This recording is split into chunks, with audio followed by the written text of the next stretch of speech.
మన యొక్క ధ్యానం కొరకు హెచ్కేల్ గ్రంథము 36వ అధ్యాయము 36వ వాక్యముని చదవండి. అప్పుడు యెహోవానైన నేను పాడైపోయిన స్థలములను కట్టువాడననియు పాడైపోయిన స్థలములలో చెట్లను నాటువాడననియు మీ చుట్టూ శేషించిన అన్యజనులు తెలుసుకొందురు. యెహోవానైన నేను మాట ఇచ్చిన్నాను, నేను దాన్ని నెరవేర్తును.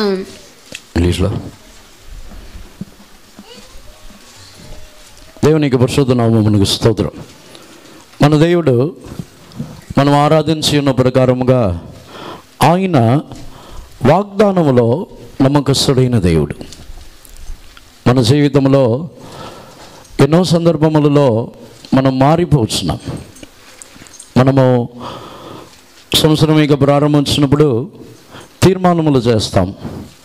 సంవత్సరం ఇక ప్రారంభంలో ఈ సంవత్సరం నేను ఈ విధముగా జీవించదును, ఇలా నేను దేవుని యొక్క సన్నిధానమునకు వచ్చదును, ఇలా నా జీవితంలో నేను ఉంటాను అని మనం తీర్మానము చేస్తాం. కానీ దానిలో కొన్ని రోజులకే నమ్మకముగా లేకుండా మనం మారిపోతున్నాం.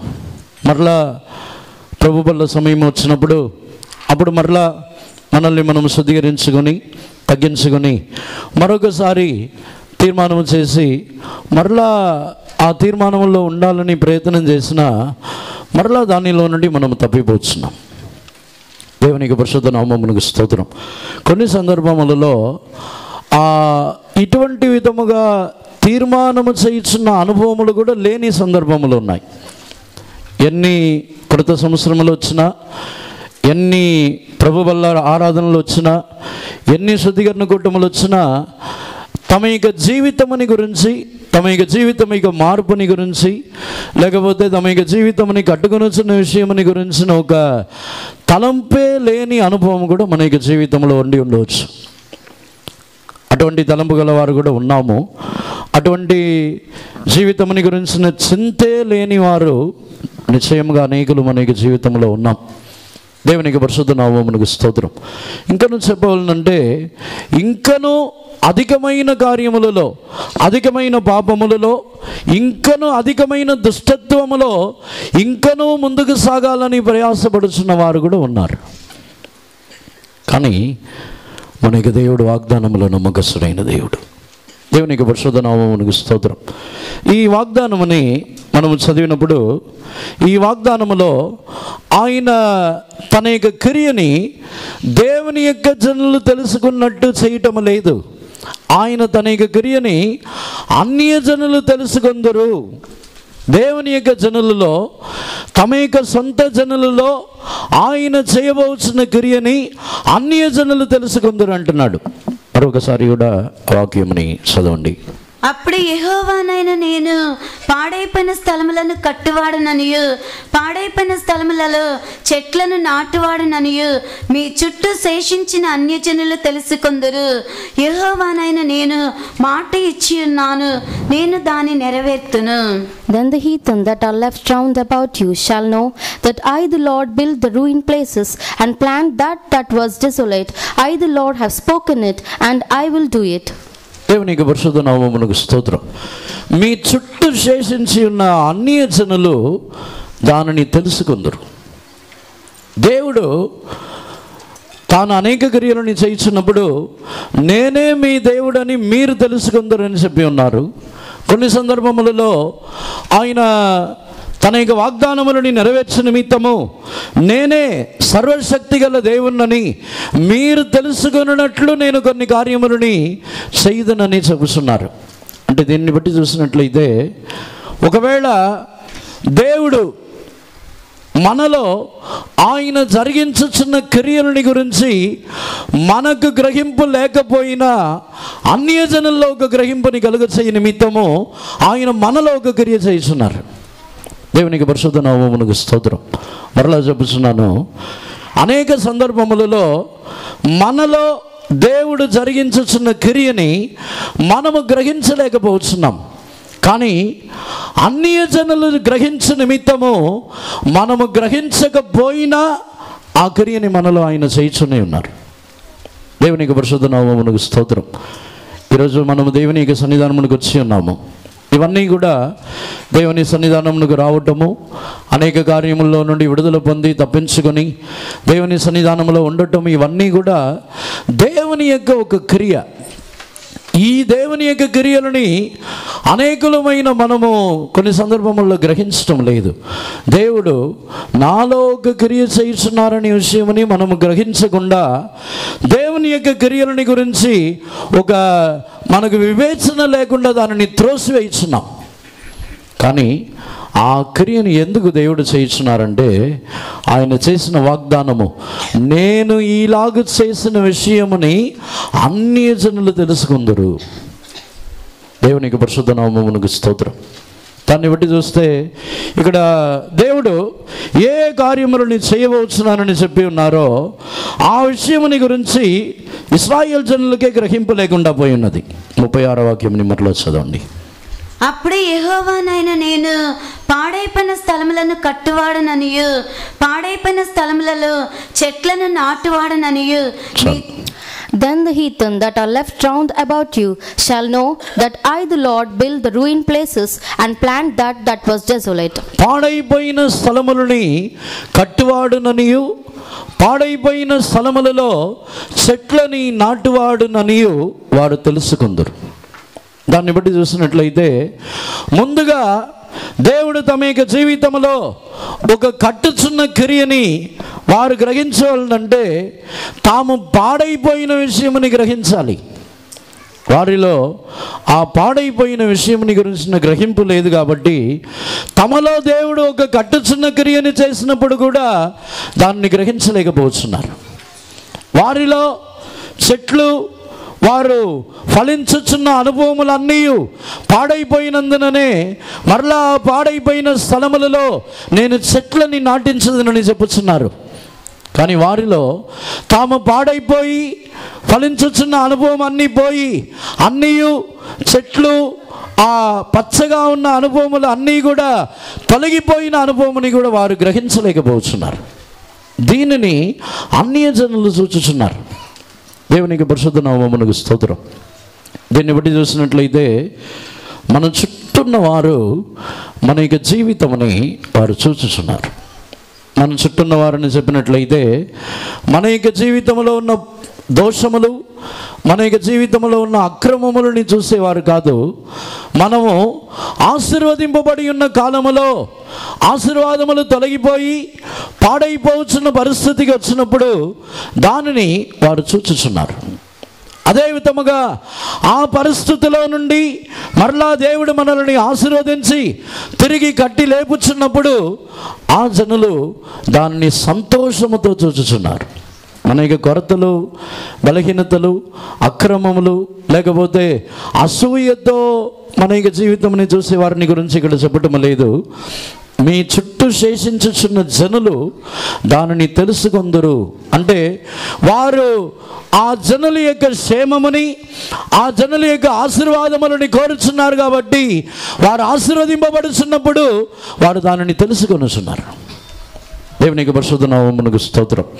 ఈరోజు మనము ధ్యానించబోతున్న కార్యము ఇశ్రాయేలు జనులు, దేవుడు తన యొక్క జనులు పాడైపోయిన అనేక సందర్భములని పరిశుద్ధ గ్రంథంలో మనం చదువుతున్నాం. వారు ఎందుకు పాడైపోయి ఉన్నారు, వాటిని ఎందుకు వారు గ్రహించలేకపోయి ఉన్నారో వాటిని గురించే మనము ధ్యానించబోతున్నాం. మొట్టమొదటిగా యెషయా గ్రంథము 3వ అధ్యాయంలోకి వచ్చినట్లయితే 8వ వాక్యముని చదవండి. యెరూషలేము పాడైపోయెను, యూదా నాశనమాయెను. యెహోవా మహిమగల దృష్టికి తిరుగుబాటు చేయనంతగా వారి మాటలను క్రియలను ఆయనకు ప్రతికూలముగా ఉన్నవి. For Jerusalem is ruined and Judah is fallen, because their tongue and their doings are against the Lord, to provoke the eyes of his glory. దేవునికి పరిశుద్ధ నామమునకు స్తోత్రం. యెరూషలేము పాడైపోయెను, యూదా పడద్రోయబడి ఉన్నదని ఇక్కడ చెప్పుచున్నారు. దేవునికి పరిశుద్ధ నామమునకు స్తోత్రం. ఇక్కడ ఎందుకు యెరూషలేము పాడైపోయి ఉన్నది, ఎందుకు పడద్రోయబడి ఉన్నదంటే యెషయా గ్రంథం యొక్క 1వ అధ్యాయంలో నుండి ఈ కార్యములని మనము చదివి చూసినట్లయితే వారందరినీ కూడా దేవుడు తన యొద్దకు వచ్చి రండి మన వివాదముని తీర్చుకుందాము రండి అని పిలువనంపినప్పుడు వారు దేవుని యొద్దకు రాకుండా వారు తిరుగుబాటు చేసినందున వారి యొక్క జీవితంలో వారు పాడైపోయి ఉన్నారు. దేవుని యొక్క పరిశుద్ధ నామమునకు స్తోత్రం. వారు కాదు అని వారు క్రియ చేస్తున్నారు. ఇదే యెషయా గ్రంథము 1వ అధ్యాయము 18వ వాక్యము నుండి 21వ వాక్యము నుండి వాక్యం చదవండి. యెహోవా ఈ మాట సెలవిచ్చుచున్నాడు, రండి మన వివాదము తీర్చుకుందుము. మీ పాపముల రక్తము వలె ఎర్రనివైనను అవి హిమము వలె తెల్లబడును, కెంపు వలె ఎర్రనివైనను అవి గొర్రెబొచ్చు వలె తెల్లనివగును. మీరు సమ్మతించి నా మాట వినిన ఎడల మీరు భూమి యొక్క మంచి పదార్థములను అనుభవింతురు. సమ్మతింపక తిరుగుబడిన ఎడల నిశ్చయముగా మీరు ఖడ్గం పాలగుదురు. యెహోవా ఇలాగుననే సెలవిచ్చి ఉన్నాడు. Come now and let us reason together, saith the Lord. Though your sins be as scarlet, they shall be as white as snow. Though they be red like crimson, they shall be as wool. If ye be willing and obedient, ye shall eat the good of the land. But if ye refuse and rebel, ye shall be devoured with the sword, for the mouth of the Lord has spoken it. దేవునికి పరిశుద్ధ నామమునకు స్తోత్రం. యెరూషలేములో జనులందరినీ కూడా తన యొద్దకు రమ్మని పిలువనంపుతున్నారు. దేనికంటే మన వివాదముని తీర్చుకుందాము రండి. వివాదం అని చెప్పినట్లయితే ఇశ్రాయేల్ జనులు వారు పాపము చేసి ఉన్నారు, కానీ వాటికి కారణమని వారు దేవుని మీద మోపుతున్నారు. వారు పాపము చేసి తమ యొక్క జీవితంలో వారు దానిని అంగీకరించకుండా వారు తమ యొక్క జీవితంలో ఉన్న పాపములని ఒప్పుకొనని పరిస్థితిలో ఉన్నప్పుడు దేవుడు పిలువనంపుతున్నారు, రండి మనం ఇక వివాదముని తీర్చుకుందాం. దేవుని యొద్దకు వచ్చినప్పుడే ఎవరు పాపి ఎవరు దోషి అనే విషయము నిరూపించబడి తమను తాము తగ్గించుకొని వారు తమ యొక్క పాపములను ఒప్పుకున్నట్లయితే అప్పుడు దేశం యొక్క ఆ పంటని దేశం యొక్క ఆశీర్వాదముని మీరు తిందురని చెప్పుచున్నారు. వినకపోయినట్లయితేనే అప్పుడు చెప్పుచున్నారు, అప్పుడు మీరు నా ఖడ్గమునకు చదవండి. సమ్మతింపగా తిరగబడిన ఎడల నిశ్చయముగా మీరు ఖడ్గము పాలగుదురు.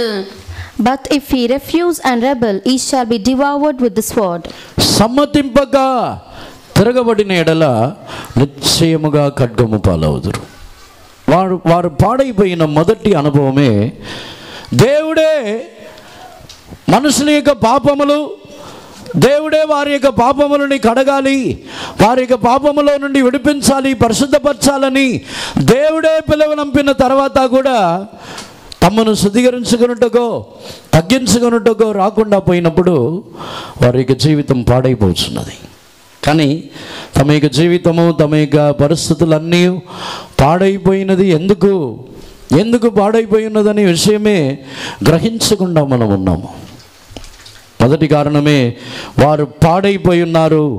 యెరూషలేము పాడైపోయి ఉన్నది, యూదా పడిపోయి ఉన్నది, ఆ నగరము ఈ విధముగా మారిపోయి ఉన్నదని చెప్పుచున్నారు. ఈరోజు మన యొక్క జీవితంలో మనము కూడా మనల్ని మనము తగ్గించుకొని మనల్ని మనమే శుద్ధీకరించుకొనిసిన సమయంలో నిర్లక్ష్యముగా ఉన్నామా? నిర్లక్ష్యముగా ఉండినప్పుడు మన యొక్క జీవితం పాడైపోతున్నది. మనుషుల యొక్క జీవితంలో బలహీనతలు, దోషములు, కొన్ని పాపములు ప్రవేశించుచున్నది, కానీ వాటిని మార్చుకోవాలని, వాటిలో నుండి విడుదల పొందాలని, వాటి నుంచి జీవితముని శుద్ధీకరించుకోవాలని ఒక తలంపే లేకపోయినట్లయితేనే వారి యొక్క జీవితము పాడైపోతున్నది. దేవునికి పరిశుద్ధ నామమునకు స్తోత్రం. ఈ పాడైపోయిన ఆ స్థలములని ఆయన తిరిగి కట్టాలని ప్రయాసపడుతున్నారు. ఇశ్రాయేల్ జనులు మారుమనసే లేని వారుగా పాడైపోయి ఉన్నారు, కానీ మరలా వారిని ఎందుకు కట్టాలని కోరుచున్నారంటే అన్య జనులు దానిని చూసి వారిలో దేవుని యొక్క క్రియ ఒకటి జరుగుతుంది. మనలో కొన్ని సందర్భములలో మన యొక్క జీవితంలో మారు మనసే లేకపోయినా కొన్ని సందర్భంలో మనం కట్టబడతాం. మారు మనసే లేకపోయినా మన జీవితంలో దేవుని యొక్క ఆశీర్వాదములు, దేవుని యొక్క సహాయములు కొన్ని సందర్భముల్లో మనం అనుభవించుతూనే ఉంటాం. దానికి కారణం వచ్చి మనము కాము, అన్ని జనులు దానిని చూడవలనని దేవుడు దా క్రియని చేస్తున్నారు. మనం అనుకుంటున్నాం మారు మనసే లేకపోయినా నాకేం జరగట్లేదు, మారు మనసే లేకపోయినా నా జీవితంలో ఎటువంటి నష్టములు లేవు, నేను ఆశీర్వాదంగానే ఉన్నానని అనుకుంటున్నాం. కానీ దానికి కారణమే మన చుట్టూన్న జనులు వారు చూడవలనని దేవుడు ఆ క్రియని చేస్తున్నారు. ఎందుకంటే దేవుడు మాట తప్పని వారు. మనము నీతిమంతులు కాబట్టి ఆశీర్వదింపబడట్లేదు. కొన్ని సందర్భముల్లో నేను యథార్థముగా నమ్మకముగా ఉండి నేను ఇంత పరిశుద్ధముగా నీతిగా ఉన్నాను కాబట్టి ఈ స్థానములో ఉన్నానని చెప్పొద్దు. దేవుడు వాగ్దానములో నమ్మకస్తుడు, అందుకే ఈ స్థానమునకు తీసుకుని వచ్చిన్నారు. దేవుడు వాగ్దానములో నమ్మకస్తుడు కాబట్టి అన్ని జనులు మనలో జరిగించుచున్న క్రియని వారు చూడవలనని ఆయన తానే ఈ క్రియని చేస్తున్నారు తప్ప మన యొక్క పరిశుద్ధతని బట్టి ఆయన క్రియని చేయట్లేదు. మన యొక్క నీతిని బట్టి, మన యొక్క కార్యములని బట్టి చేయటం లేదు. అనేక సందర్భముల్లో మనం గర్విస్తాం. మనం వచ్చి ఈ స్థానంలో ఇటువంటి పరిస్థితుల్లో ఇంత హెచ్చింపు, ఇంత హోదా, ఇంత మర్యాద, ఇంత ఘనత, ఇవన్నీ కూడా నా జీవితముని బట్టి దేవుడు నాకు ఇచ్చి ఉన్నారని మనం అనుకుంటాం. మన యొక్క జీవితమునకు తగిన ఘనతని, మన యొక్క జీవితమునకు తగిన మర్యాదలని ఆయన నిత్యములో ఇస్తున్నారు. చెప్పాలంటే యేసు ప్రభు యొక్క జీవితమునకు తగిన ఘనత భూమిలో దొరకలేదు. ఆయన భూమిలో జీవించుతున్న కాలంలో యేసు ప్రభు యొక్క జీవితమునకు తగిన నింద, అవమానమే దొరికింది, కానీ ఘనత దొరకలేదు. దేవునికి పరిశుద్ధ నామమునకు స్తోత్రం. ఇశ్రాయేలు దేశము, యెరూషలేములో ఉన్నవారు పాడైపోయినది మారు మనసు పొందుటకు కూడా దేవుని యొద్దకు రాని ఒక సందర్భములో. దేవునికి పరిశుద్ధ నామమునకు స్తోత్రం. రెండవదిగా కీర్తనల గ్రంథమునకు వచ్చినట్లయితే 89వ కీర్తన 4వ వాక్యముని చదవండి. తరతరములకు నీ సింహాసనమును స్థాపించేదని 40వ వాక్యముని చదవండి. అతని కంచెలన్నీ నీవు తెగగొట్టి ఉన్నావు, అతని కోటలు పాడు చేసి ఉన్నావు. Thou hast broken down all his hedges, thou hast brought his strongholds to ruin. దేవునికి పరిశుద్ధ నామమునకు స్తోత్రం. అతని యొక్క కోటలన్నిటికీ నీవు పడద్రోసి ఉన్నావు, అతని యొక్క కంచులన్నిటినీ కూడా నీవు తెగగొట్టి ఉన్నావని చెప్పుచున్నాడు. దేవునికి పరిశుద్ధ నామమునకు స్తోత్రం. ఈ కార్యముని దావీదు గురించి ఈ కీర్తనకర్త రాయిస్తున్నాడు. దావీదు తన యొక్క జీవితంలో దేవుడు తన యొక్క కోటలన్నిటినీ తెగగొట్టి ఉన్నారని, దేవుడు తన యొక్క ప్రాకారములు, తన యొక్క కంచెలన్నిటినీ తీసివేసి ఉన్నారని తన గురించి తాను చెప్పటం లేదు, వేరే ఒక కీర్తనకర్త దీనిని రాయిచున్నాడు. దేవునికి పరిశుద్ధ నామమునకు స్తోత్రం. 89వ కీర్తన మొదటి భాగమును చదవండి. యెహోవా పై భాగం.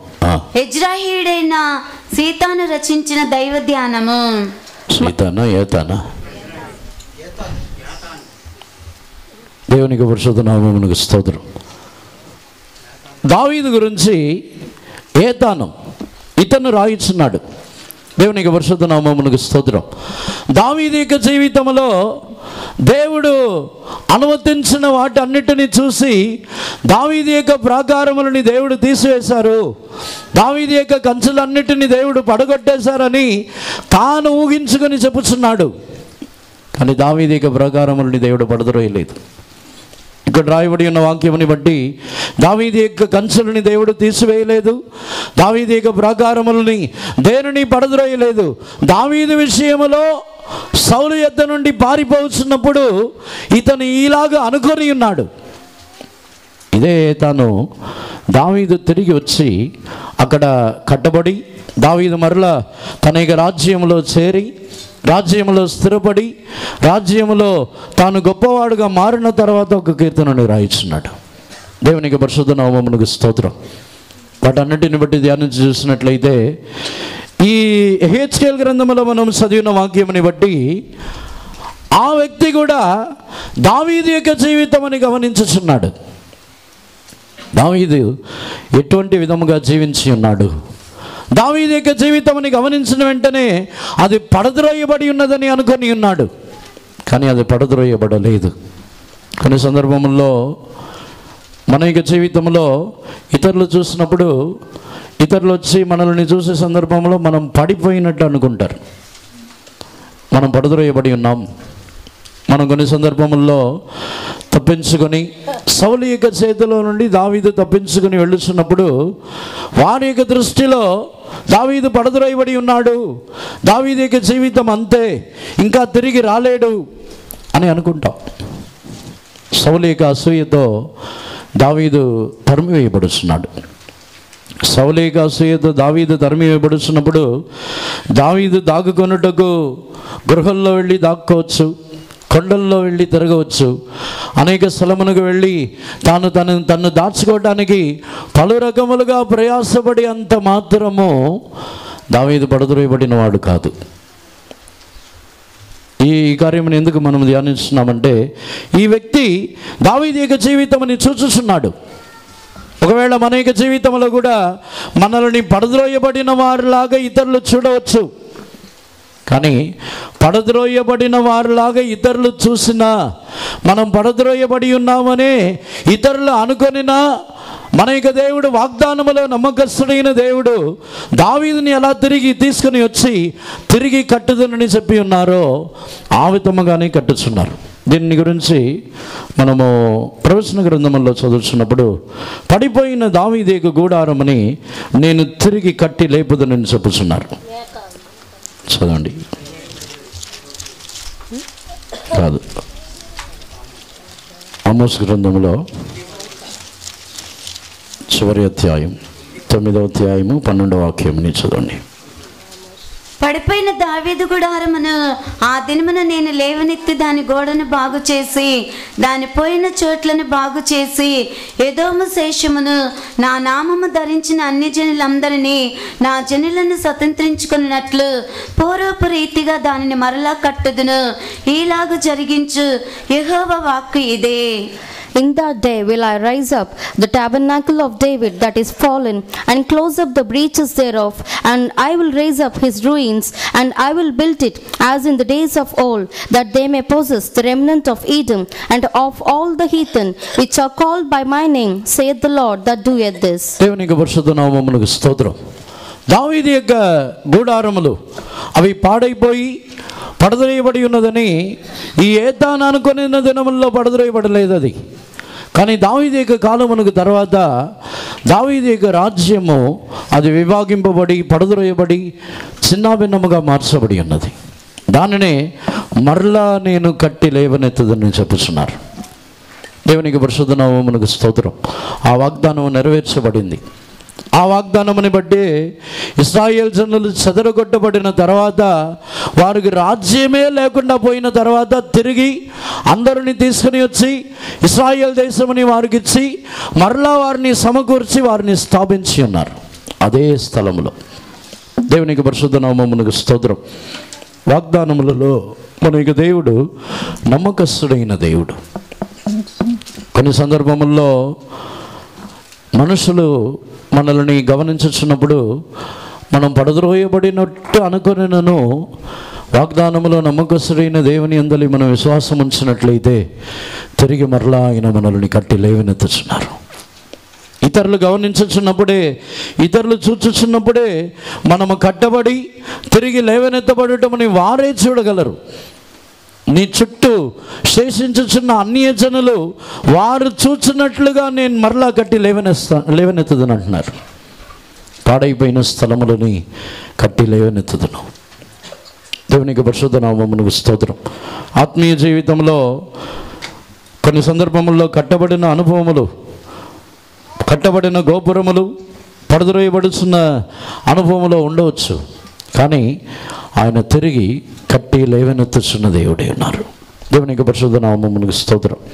అటు తర్వాత యెషయా గ్రంథమునకు మరలా తిరిగి 23వ అధ్యాయమునకు వచ్చినట్లయితే, యెషయా గ్రంథము 23వ అధ్యాయం 13వ వాక్యంని చదవండి. ఇదిగో కల్దీల దేశమును చూడము, వారిక్కను జనముగా ఉండరు.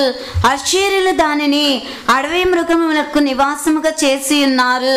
వారు కోటలు కట్టించి దాని నగరులను పడగొట్టి ఉన్నారు. Behold, the land of the Chaldeans, this people was not, till the Assyrian found it for them that dwell in the wilderness. They set up the towers thereof, they raised up the palaces thereof, and he brought it to ruin. దేవునికి పరిశుద్ధ నామమునకు స్తోత్రం. అసురులని గురించి, కల్దీయులని గురించి అక్కడ మనం చదువుతున్నాం. దేవునికి పరిశుద్ధ నామమునకు స్తోత్రం. అసురులను, కల్దీయులను కట్టి లేవనెత్తి ఉన్న ఆ కోటలు, ఆ గోపురములు ఏమిటంటే, ఆ దినములలో కల్దీయులైన వారు, బబిలోనీయులు ఒక రాజ్యముగా మారి ఆ రాజ్యముని స్థాపించుకొని జనులందరినీ బానిసలుగా వారు కొనిపోయినప్పుడు యూదా రాజ్యములో నుండి కూడా తీసుకొని పోయి ఉన్నారు. యూదా రాజ్యము నుండి కూడా వారు అనేక యవనస్తులైన వారిని తీసుకుని వెళ్ళి ఉన్నారు. దేవుని యొక్క మందిరములో నుండి అనేక బంగారు పాత్రలు, దేవుని యొక్క మందిరములో నుండి వస్తువులు అన్నిటిని వారు తీసుకుని వెళ్ళిపోయారు.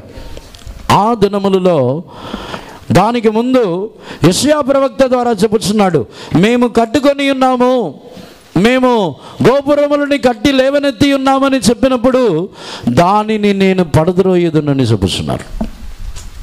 వారి యొక్క జీవితంలో పడద్రోయబడడానికి కారణం ఏమిటంటే, కల్దీయులైనను అశూరులైనను పడద్రోయబడటకు కారణం వారి యొక్క గర్వము. దేవునికి పరిశుద్ధ నామమునకు స్తోత్రం. ఎందుకు స్థలములు పాడైపోవచ్చున్నది, ఎందుకు మన యొక్క జీవితంలో పాడైపోయిన అనుభవమును వచ్చుచున్నామంటే దానికి ఒక కారణము గర్వము ద్వారానే నాశనమునకు మనం వెళ్ళుచున్నాం. సామెతల్లో కూడా ఈ వాక్యముని మనం చదువుతున్నాం. 16వ అధ్యాయము 18వ వాక్యంని చదవండి. నాశనమునకు ముందు గర్వము నడుచును, పడిపోటుకు ముందు అహంకారమైన మనస్సు నడుచును. Pride goeth before destruction, and an haughty spirit before a fall. దేవునికి పరిశుద్ధ నామమునకు స్తోత్రం. నాశనమునకు ముందు అహంకారము, గర్వము, పడిపోటుకు ముందు అహంకారము నడుచుచున్నదంట. మన జీవితంలో ఎందుకు పడద్రోయబడి ఉన్నామో మన యొక్క జీవితంలో మనం గ్రహించుచున్నామా? పడిపోయిన వాటిని మరలా నేను కట్టుదనని చెప్పుచున్నారు. పడిపోయిన వాటిని మనము గ్రహించాలంటే మనలో ఉన్న గర్వమని మనం గ్రహించాలి. మన యొక్క జీవితంలో అనేక సందర్భముల్లో ఇతరుల కంటే మనల్ని గర్వముగా చూస్తున్నాం. ఇతరుల కంటే శరీర ప్రకారముగాను ఆత్మానుసారముగాను ఇతరుల కంటే మనల్ని గొప్పగా చూస్తున్నామంటే మనలో ఉన్న గర్వము ఒకరోజు మనల్ని పడద్రోయిస్తున్నది. దేవునికి పరిశుద్ధ నామమునకు స్తోత్రం. మనము గర్వించినప్పుడు పడద్రోయబడుచున్నాం. మన యొక్క జీవితంలో ఉన్న అనుభవముని గురించో, లేకపోతే మన యొక్క జీవితంలో ఉన్న అందము సౌందర్యములని గురించో, మన యొక్క జీవితంలో ఉన్న జ్ఞానము, మనకు తెలిసిన కార్యములని గురించి అయినను ఇతరుల కంటే మేము శ్రేష్ఠులము, ఇతరుల కంటే మేము మంచివారము, ఇతరుల కంటే మేము నీతిమంతులము, ఇతరుల కంటే మేము పరిశుద్ధులమనే తలంపు ఎప్పుడు వచ్చేస్తున్నదో అప్పుడు మనం పడద్రోయబడుతున్నాం. గర్వము పడిపోవటకు ముందు అహంకారము మన యొక్క జీవితంలో నడుచుచున్నది. ఇక్కడ ఈ కల్దీయులను, ఈ యొక్క అశూరులైన వారును, వీరందరినీ నేను పడద్రోయుదును, వారు తమ్మును తామే కట్టి లేపుకొందరని వారు చెప్పుచున్నారు, కానీ దానిని నేను పడద్రోయుదును అంటున్నారు. ఆది కాండములో అంతకు ముందుగానే ఒకసారి బాబేల్ గోపురముని దేవుడు కట్టడమని ఆపివేస్తున్నారు, వారిని తారుమారు చేసి ఉన్నారు. దానికి కూడా కారణమని చూసినట్లయితే మనకు పేరు సంపాదించుకుందాము రండి అని చెప్పి వారు కట్టడానికి మొదలుపెట్టి ఉన్నారు. పేరు సంపాదించుకున్నటకు, గర్వించుటకు, గర్వముగా మన గురించి మాట్లాడాలని ఆ తలంపుతో మనం ఏమైనా చేసినట్లయితే అప్పుడు పడద్రోయబడుతున్నాం. ఆది కాండములో వాక్యంని చదవండి 11వ అధ్యాయంలో. మరియు వారు మనము భూమి అందంతటా చెదిరిపోకుండా ఒక పట్టణమును ఆకాశమునంటూ శిఖరము గల ఒక గోపురమును కట్టుకొని పేరు సంపాదించుకొందుము రండని మాట్లాడుకొనగా.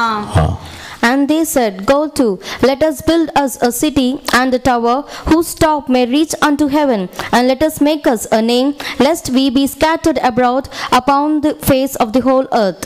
దేవునికి పరిశుద్ధ నామమునకు స్తోత్రం. పేరు సంపాదించుకుందాం రండి అని చెప్పినప్పుడు అక్కడ వారిని ఆపివేస్తున్నారు, వారు దానితో పడదొరయబడుతున్నారు. ఎప్పుడైతే గర్వము మన పేరు కావాలని, గర్వముతో మన యొక్క జీవితంలో ఇతరుల కంటే గొప్పగా తలంచి, ఇతరుల కంటే శ్రేష్టమైన వారుగా తలంచుచున్నామో అప్పుడు మనం పడద్రోయబడుచున్నాం. దేవుడే మనల్ని పడద్రోయిస్తున్నారు. ఈ గర్వం విషయమునకు వచ్చినట్లయితే మిగిలిన విషయముల్లో దేవుడు వచ్చి దేవుని యొక్క జనులు, అన్య జనులు అని ఒక వ్యత్యాసముని చూస్తారు. అంటే ఒక పాపము ఏదైనా జరుగుతున్నప్పుడు వారు దేవుని యొక్క వాక్యములను ఎరిగిన వారా ఎరగని వారా అనే వ్యత్యాసముని చూసి దేవుడు తెలియజేస్తారు. కానీ గర్వం విషయంలో వ్యత్యాసమే లేదు. గర్వం విషయంలో వారు రక్షణ పొందిన వారా రక్షణ పొందని వారా, వారు అన్య జనులా లేకపోతే దేవుని యొక్క జనులా అనే వ్యత్యాసమే లేదు. ఎవరికి గర్వం వచ్చినా పడదొరయబడతారు. అన్య జనులైనా సరే, అన్య దేశమునకు చెందిన వారైనా లేకపోతే రక్షణ పొందని వారు, యేసు ప్రభుని ఎరుగని వారైనా సరే, గర్వించిన వారు పడదొరయబడుదురు. దానిలో ఏ వ్యత్యాసమును లేదు, దానిలో ఏ విధమైన మార్పే లేదు. రక్షణ పొందని వారినే గర్వించుచున్న విషయంలో దేవుడు వదలకపోతే రక్షణ పొందిన మనల్ని వదులుతారా? రక్షణ పొందని వారి విషయమే దేవుడు వదలట్లేదు.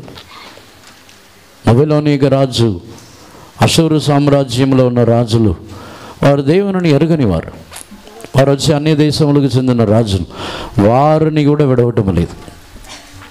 గర్వం వచ్చినట్లయితే దేవుడు వారిని పడద్రోయిస్తున్నారు. దేవునికి పరిశుద్ధ నామమునకు స్తోత్రం. ఎందుకు దేవుడు పడద్రోయిస్తున్నారంటే వారు గర్వించి గర్వించి గర్వించి తన యొక్క మనసులో అందరినీ తనకంటే క్రింద ఉన్నవారుగా చూసి చివరిలో వారు దేవుని కంటే గొప్పవారుగా తమను ఎంచుకుంటారు, ధర్మ విరోధిగా మారుతారు. ధర్మ విరోధి యొక్క స్వభావమే దేవుని కంటే తన్ను గొప్పవాడుగా తానే అక్కడ నిలబడతాడంట. దేవునికి పరిశుద్ధ నామమునకు స్తోత్రం. పడిపోయిన దూతల్లో ఒకడు లూసిఫరు, నేను దేవునికి సమానమైన వాడుగా మారుతానంటున్నాడు, కానీ ధర్మ విరోధి దేవుని కంటే గొప్పవాడుగా మారుతానంటున్నాడు. దేవునికి పరిశుద్ధ నామమునకు స్తోత్రం. గర్వము మన యొక్క జీవితంలో గర్వం వచ్చినప్పుడు దేవుడు ఒక వాక్యముని, దేవుడు ఒక మాటని మనతో పలికిన తర్వాత ఆ మాట కాదు నా మాటని బట్టి చేయమని ఆయనకు మించిపోతాం. దేవుడు ఒక ఆజ్ఞని విధించిన తర్వాత ఆయన ఆజ్ఞని బట్టి కాదు నా ఆజ్ఞని బట్టి చెయ్యని దేవుణ్ణి మించిపోతాం. పరిచయలేక పని అదే, పరిచయలేక కార్యం అదే. పరిసయ్యులు వచ్చి దేవుడు విధించిన ధర్మశాస్త్రములని బట్టి వారు క్రియ చేయలేదు, దేవుడు నియమించిన ప్రమాణములని బట్టి వారు చేయకుండా దానికి మించి వారు సొంత ప్రమాణములని వేసి దానిని బట్టి చేస్తే చాలంటారు. అదే దేవుని మించిపోవచ్చునో గానుభవం. దేవుని కంటే గొప్పవారుగా దేవుని వాక్యమునకు లోబడినా పర్వాలేదు, లోబడకపోయినా పర్వాలేదు, దేవుని వాక్యముని బట్టి జీవించకపోయినా నా మాట వినాలి. అదే దేవునికి మించిపోయిన అనుభవం. దేవునికి పరిశుద్ధ నామమునకు స్తోత్రం. లోబడటము కూడా దేవుని వాక్యముని బట్టి లోబడాలి. విధేయత చూపించటం కూడా దేవుని వాక్యముని బట్టి విధేయులుగా ఉండవాలని మనం చెప్పవాలనే తప్ప దేవుని యొక్క వాక్యమునికి మించి నాకు లోబడాలని మనం చెప్పకూడదు. అలా చెప్పినట్లయితే గర్వము, అహంకారము ముందు నడుస్తుందని తెలుసుకోవాలి. దేవునికి పరిశుద్ధ నామమునకు స్తోత్రం. ఆత్మీయ జీవితంలో పడిపోవచ్చున్న అనుభవం అనేది గర్వము ద్వారానే మన యొక్క జీవితంలో వచ్చేస్తున్నది. అటు తర్వాత యెహెజ్కేలు గ్రంథంలో 18వ అధ్యాయమునకు వచ్చినట్లయితే 30వ వాక్యంని చదవండి. యెహెజ్కేలు గ్రంథము 18వ అధ్యాయం 30వ వాక్యం. కాబట్టి ఇశ్రాయేలీయులారా, ఎవని ప్రవర్తనను బట్టి వానికి శిక్ష విధింతును. మనసు త్రిప్పుకొని మీ అక్రమములు మీకు శిక్షా కారణములు కాకుండానట్లు వాటినన్నింటిని విడిచిపెట్టుడి. Therefore I will judge you, O house of Israel, everyone according to his ways, saith the Lord God. Repent and turn yourselves from all your transgressions, so iniquity shall not be your ruin. దేవునికి పరిశుద్ధ నామమునకు స్తోత్రం. మీ అక్రమముల చేత మీరు నశించిపోకుండా పాడైపోకుండా ఉండటకు చూసుకునడి అంటున్నారు. దేవునికి పరిశుద్ధ నామమునకు స్తోత్రం. 31, 32 వాక్యములు కూడా చదవండి. కాబట్టి ఇశ్రాయేలీయులారా, ఎవని ప్రవర్తనను బట్టి వానికి శిక్ష విధింతును. మనస్సు త్రిప్పుకొని మీ అక్రమములు మీకు శిక్షా కారణములు కాకుండానట్లు వాటినన్నింటి విడిచిపెట్టుడి. మీరు జరిగించిన అక్రమ క్రియలన్నింటినీ విడిచి నూతన హృదయమును నూతన బుద్ధి తెచ్చుకొనుడి. ఇశ్రాయేలీయులారా, మీరెందుకు మరణము నొందుదురు? ఇదే ప్రభువగు యెహోవా వాక్కు. Cast away from you all your transgressions whereby ye have transgressed, and make you a new heart and a new spirit. For why will ye die, O house of Israel? దేవునికి పరిశుద్ధ నామమునకు స్తోత్రం. మీరు ఎందుకు చనిపోవాలను, మీరు ఎందుకు పాడైపోవాలని అడుగుతున్నారు.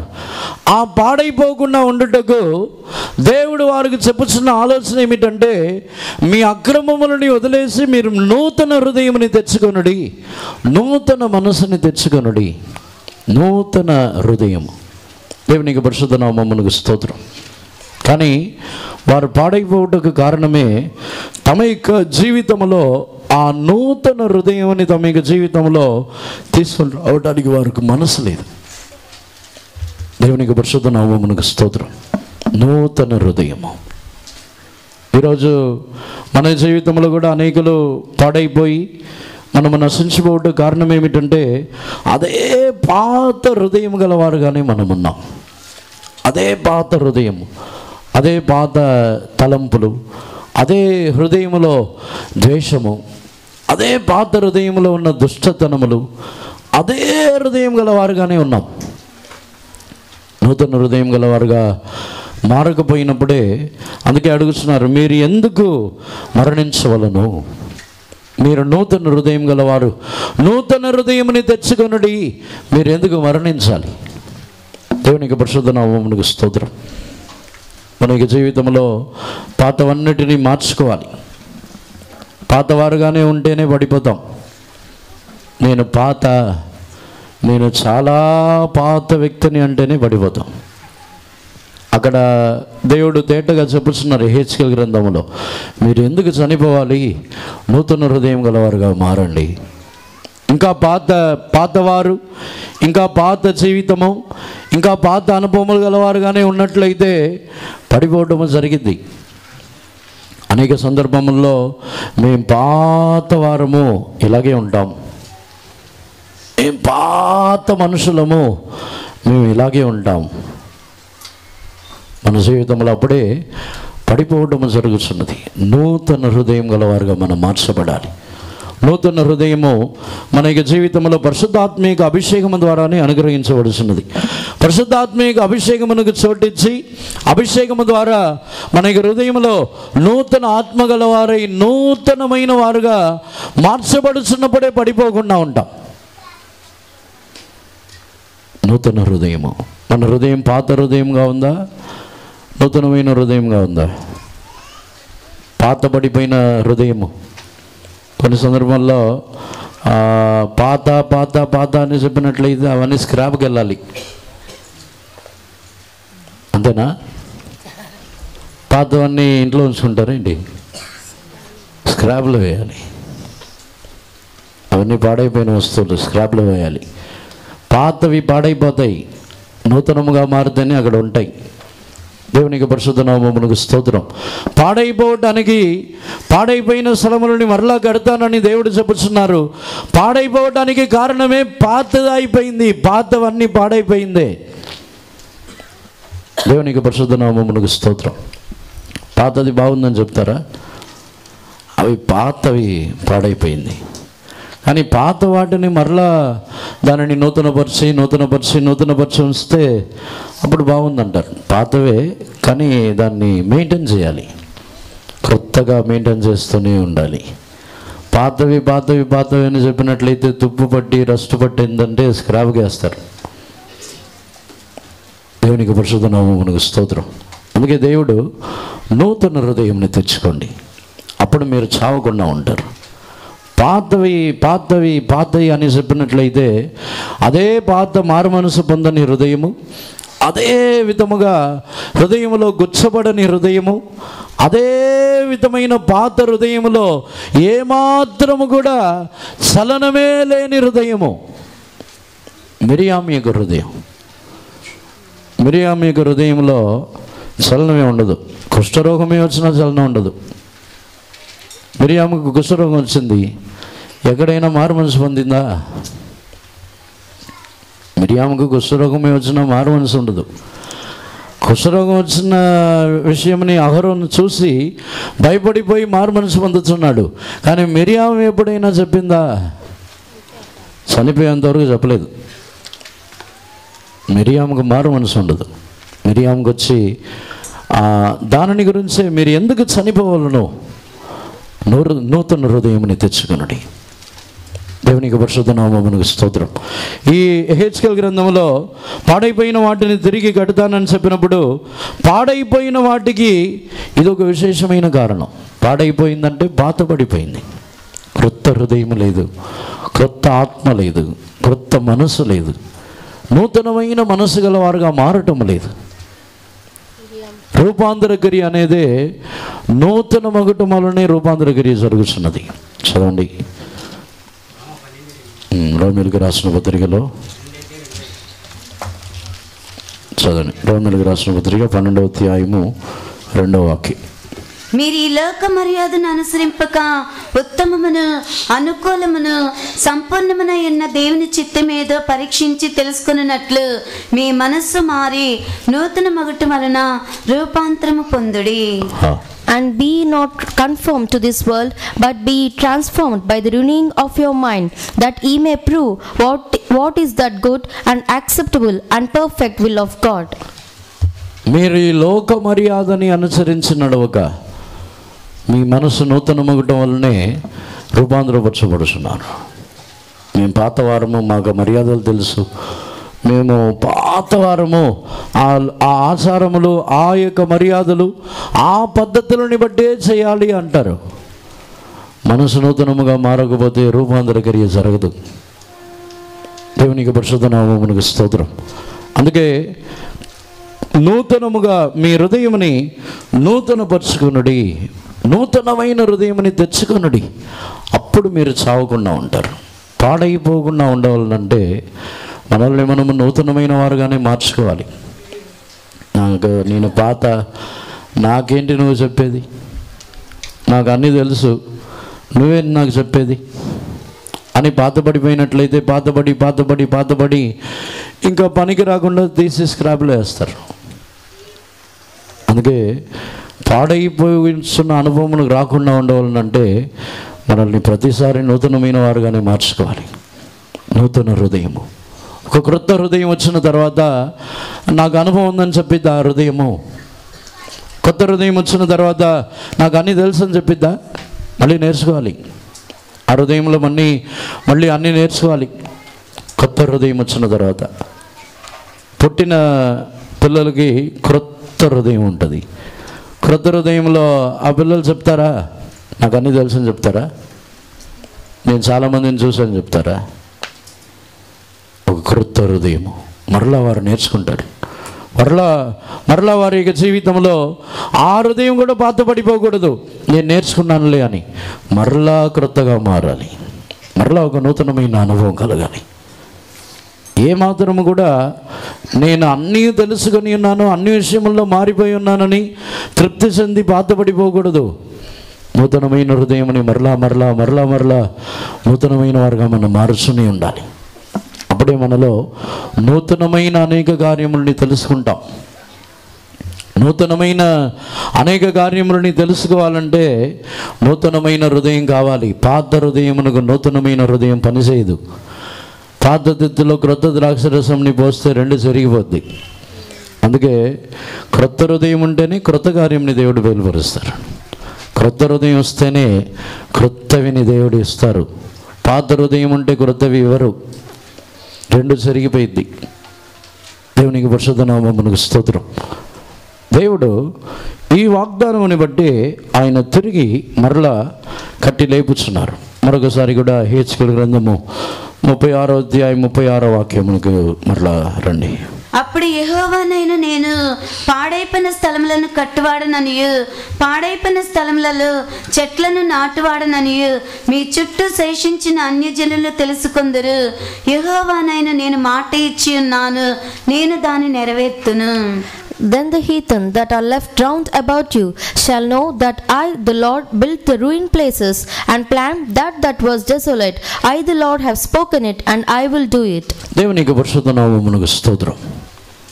ఈ పాడైపోయిన అనుభవముని ఆయన కట్టుచున్నప్పుడు, పాడైపోయిన స్థలములలో ఆయన చెట్లని నాటుచున్నప్పుడు ఒక విశేషమైన కార్యము జరుగుతున్నది.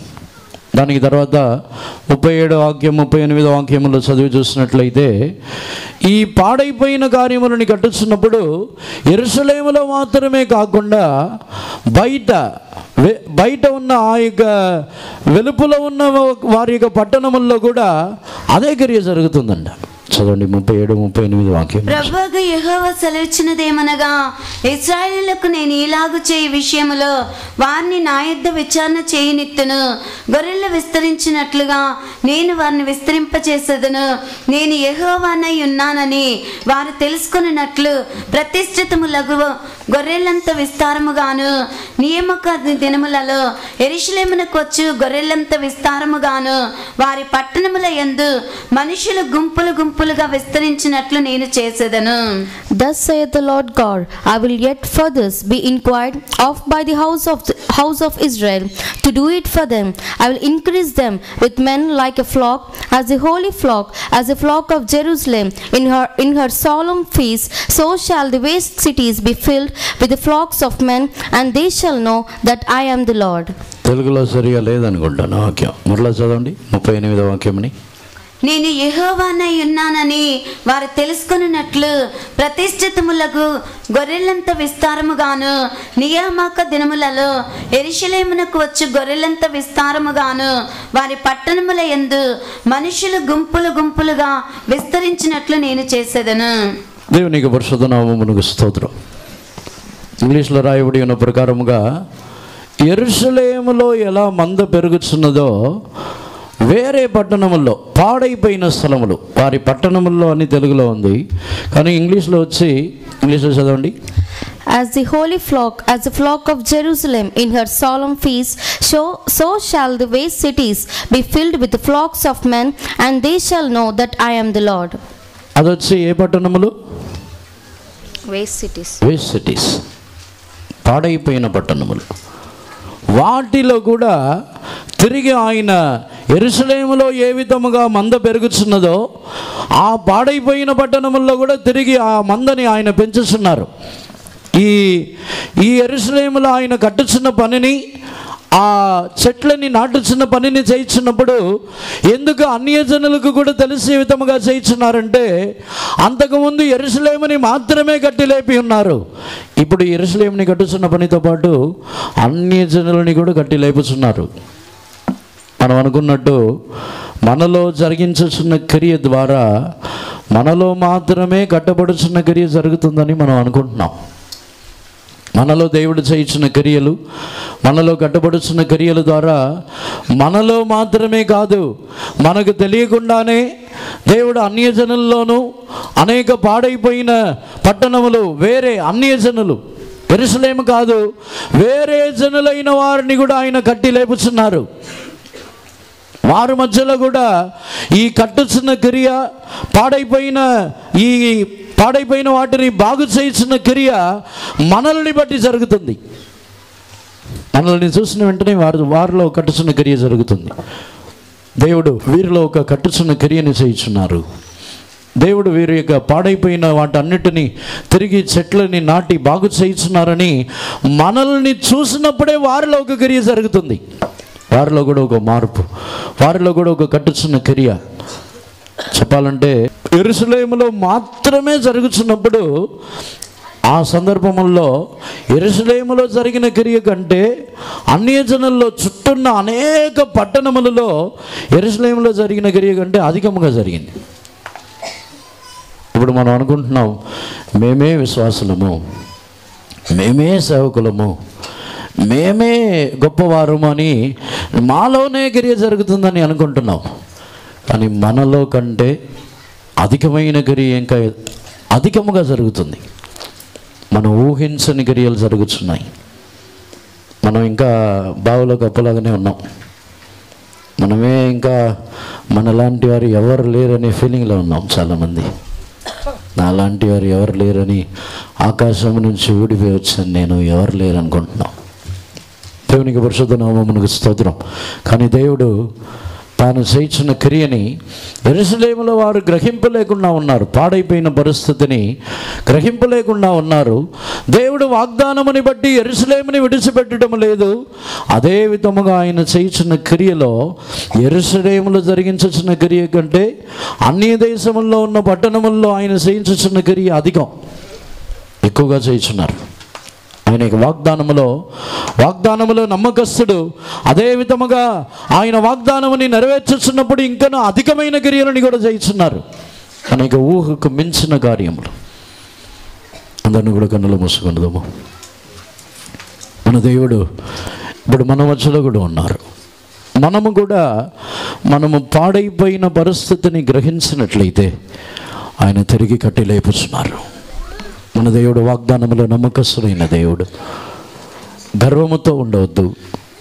ఇంకనూ మారు మనసు పొందుటకు మన జీవితంలో పాపములు, దోషములు వచ్చాయి. కానీ దానిలో నుండి మారడానికి కూడా మనసు లేకుండా ఉండవద్దు. మనం బలహీనమైన వారు ఉండవచ్చు, మనలో కొన్ని బలహీనతలు ఉండవచ్చు. కానీ దానిలో నుండి మారాలనే మనసు కూడా లేకపోయినట్లయితే మనం పాడైపోతున్నాం. మన జీవితంలో మారు మనసు పొందుటకు దేవుడు ఒక అవకాశం ఇచ్చేస్తున్నారు. దేవుని యొద్దకు వచ్చి మనల్ని తగ్గించుకుందాం. దేవుని యొద్దకు వచ్చి మనల్ని సమర్పించుకుందాం.